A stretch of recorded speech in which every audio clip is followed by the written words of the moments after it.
Quelle va être la forme de cette classe? Bien, ici, j'ai écrit le squelette de cette classe. Public class counting handler, extends default handler, la classe abstraite dont on parlait à l'instant.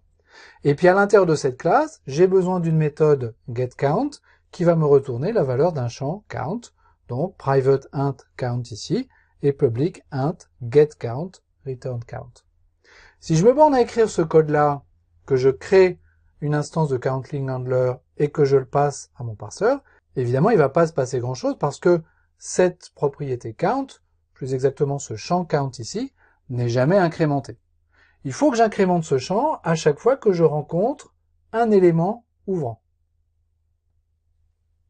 Et ça tombe plutôt bien, parce que précisément, j'ai une méthode startElément dont je sais qu'elle va être appelée par le parseur sax que j'ai ici, sur chaque ouverture d'élément de mon document XML. Donc en fait, tout ce dont j'ai besoin de faire, c'est surcharger cette méthode startElément et dire à cette méthode, à chaque fois qu'un élément s'ouvre, j'incrémente mon compteur. Donc ici, je vais juste écrire public void startElément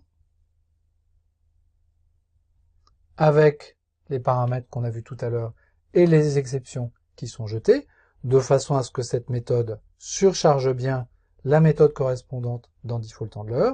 Et tout ce que je veux faire quand je rencontre l'ouverture d'un élément, eh bien, c'est incrémenter ce compteur.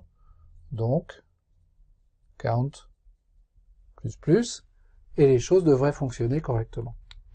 Ce handler extrêmement simple, ce counting handler extrêmement simple, va nous permettre de compter les éléments dans un document XML. Et vous voyez qu'il le fait de façon très légère.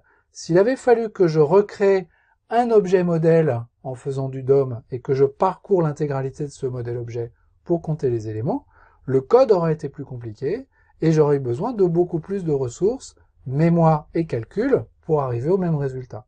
Ici, en fait, je ne recrée aucun modèle objet. Tout ce que je fais, c'est que je compte des éléments au fur et à mesure que je les rencontre.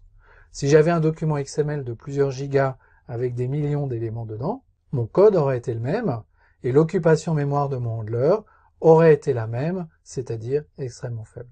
C'est ça l'intérêt de l'approche SAX par rapport à l'approche DOM.